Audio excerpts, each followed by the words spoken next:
about how English gets taught in school, the things that you think you know, the things that your English teacher told you, and why they're wrong. And I thought I'd start out with a simple one. Can everyone hear me, by the way? Yeah? The rule I before E except after C, which I got taught at school. My mother told it to me, my English teachers told it to me, and if I could have a quick show of hands for everyone here who's heard that rule. That's pretty much everyone except somebody just over there who's clearly odd. The thing about that rule, which amuses me, is that it's absolute bollocks. Complete and utter fiddlesticks, balderdash, arse gravy. It's utter nonsense. There are 44 words in the English language which obey that rule. And there are 923 words that don't. And obviously you can prove anything in statistics, and I could dazzle you with that. I spend my life reading dictionaries and going through them, and you find all sorts of very odd words. For example, there are an awful lot of German words to do with chemical processes, so that could explain all of the EIs. So I went to a resource which, there's a thing called the British National Corpus, which records the frequency with which all words are used in British conversation and writing. It's a huge, huge corpus. And I went through the first 500 words, which took a long, long time. And the most common word with either an EI or an IE is there. The plural possessive THEIR, as in their mistake. The second most common word with an IE or an EI is being. You only actually need to be able to spell the numbers up to the number 8. EIGHT, to realise that this rule is utter nonsense. And yet every single person in this room, apart from that person, was taught this at school. And this is, if you think about it, rather extraordinary. If everyone at this school, everyone in this room had been taught by their maths teacher that two positive numbers multiplied by each other make a negative, then the maths teacher would be fired. There would be an outcry. People would be saying, what on earth is going on? But this utter nonsense rule can get taught, was taught, is being taught, will be taught, probably forever, because there is no real authority in the English language, which is a rather odd thing. There is no, and it's a good thing, but a rather odd thing. There is no central institute which says, this is a word, this isn't a word, this is how you spell words, these are the rules. People like to think there is. People think the OED, the Oxford English Dictionary, is the law in a kind of Judge Dreddy sort of way. But the OED is merely a historical document. The OED only records how words have been spelt and how words have been used. And if you look up a word in the OED, you'll find all of the variant spellings. In fact, the only law in English, I'm afraid, is mob rule. It's us. If we decide that a word means something, then that's good enough. And if we can set up a couple of roadblocks and kill a few people on the way, then that adds fun to the whole equation. We are the law. And so I thought I'd then move on to the word nice, which almost every English teacher I ever had told me not to use the word nice to mean pleasant, as in he's a nice person, we had a nice evening. You shouldn't use it like that, because nice used to mean precise. Nice meant precise in the 18th century. This is correct. However, originally, in the 14th century, nice meant foolish. Then, in the 15th century, it moved on to mean wanton and lascivious. As in Sir Philip Sidney's, the Elizabethan poet Sir Philip Sidney's line, nice pleasures and fond vanities, by which he means sex. Only in the 18th century, and only quite briefly, did nice mean precise. So your English teacher wanted you to turn the clock back on a word, wanted you to turn it back 300 years, but no further. And would actually get angry with you. And it's extraordinary. Maths teachers don't do that. French teachers don't do that. But English teachers, for some reason, wander around with these rather insane rules in their head. I was reading the Sunday Times a little while ago, and I came across the line, the data were gathered from weather stations around the world. It's an article about global warming.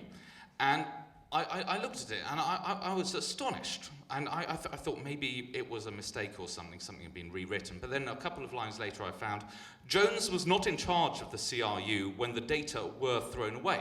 So clearly somebody had written this very deliberately. And I know all about the idea that data is plural. I've seen, letters of complaint in papers and magazines. I've seen it in 1,000,001 style guides. It's like the word graffiti. If you ask an Italian about graffiti, they'll tell you graffiti is a plural. Graffito is a singular. So you have to say the graffiti were obscene rather than the graffiti was obscene. If you're Italian, but not if you're English. We all say the graffiti was obscene. This is all over style guides, but I never thought anybody would actually act on it and that I would actually see this written in a newspaper. Now, data is one of those odd words which have been picked out for special pleading. It's a Latin second declension neuter plural nominative. And so is the word agenda. But nobody has ever said, what are the agenda for the meeting? So is the word stamina, but nobody says my stamina are running low.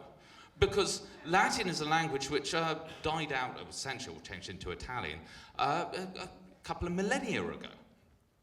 It's very, very odd that we should insist upon this. And the same thing happens with the word gallows, which obviously was originally an English plural. It was the plural of the word galgi, which meant bits of, a galgi was a piece of wood, so gallows were pieces of wood, but even in Shakespeare's time, gallows had already become a singular, as in the gallows is built stronger than the church. I even know a rather eccentric guy who's obsessed with breakfast who claims that porridge should be a plural because it's a shortening of porridge oats, and so how were your porridge, which is... But he's an odd fellow and he lives in Somerset, so we have to forgive him anything. Etymology is no guide to number, and the grammar of a dead and foreign tongue cannot be applied to English. Otherwise, we'd have to say the interpretations of the datorum vary, because of the datorum, you'd have to use the genitive plural. And it's always astonishing in these pedantic arguments how the pedantry runs to the tiny little bit of learning that somebody's got of their Latin. Because anyone, that's GCSE level, you know that it's would have to be datorum. And also, if you think about it, it's words like the Norwegian word fjord, the Norwegian plural for that would be fjorder, not fjords. And similarly, the word pundit, which is Hindi for wise man, means that if you're talking about Alan Hansen and Alan Shearer, you'd have to actually find out what the Hindi plural for pundit would be, which I simply can't be bothered to do. In fact, if we were actually going to trace all these back and use history as a justification for our language, we'd all have to start speaking Proto-Indo-European, which is a theorized and reconstructed language from about 6,000 years ago. And as nobody knows how to pronounce it or speak it, there would be a great hush. And it would all be rather lovely.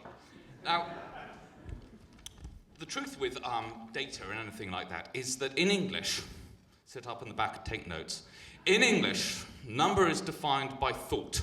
If I have a single thought, then it is singular, and if I have a plural thought, then it is plural. For example, gin and tonic is a drink, despite the fact there are clearly two nouns there. Similarly, fish and chips is a meal, law and order is breaking down. It would even be grammatically possible in English to say gin and tonic are both ingredients in a gin and tonic, because if you're thinking about them in the plural, then you use the plural verb. It's a nice, simple system. So the couple, which is a singular noun, you would say the couple are in love with each other rather than the couple is in love with itself. However, you might also say that the couple is the conventional romantic unit for humans, or something along those lines. Similarly, the National Youth Orchestra are all in their teens. However, the National Youth Orchestra is 62 years old. Simple, what I think becomes the grammar.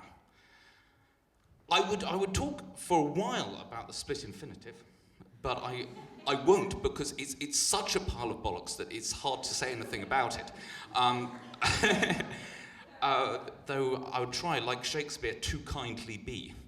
The split infinitive was invented in an anonymous American pamphlet in the 1820s. Nobody knows why. But there is no basis for it anywhere in English. So I will move swiftly on to ending sentences with a preposition. Now, there's a very, very old joke about a guy who goes into a library and asks what section a particular book is in. And the librarian says, "I'm afraid I don't answer questions which end with a preposition." And so the guy says, "Okay, what section is the book in, you twat?" And that joke is rather unfair on librarians, because anyone who's read a few books would know that there is no rule in the English language saying you can't end a sentence with a preposition. It is, as Shakespeare would have put it, such stuff as dreams are made on. However, it is one of those errors that flesh is heir to. Because ending a sentence with a preposition is absolutely fine. If you think about it, you would never be able to use a phrasal verb in English as an imperative if you couldn't end a sentence with a preposition. Now, phrasal verb is something like, "Look out! Get down! We're being fired on." In which case, if you were a real pedant, you'd have to say, "Out, look down, get on, we are being fired." Planes wouldn't be able to take off, they'd have to off-take. Nobody would be able to sleep in. Be an utterly, utterly crazy system. Everyone ends sentences with a preposition.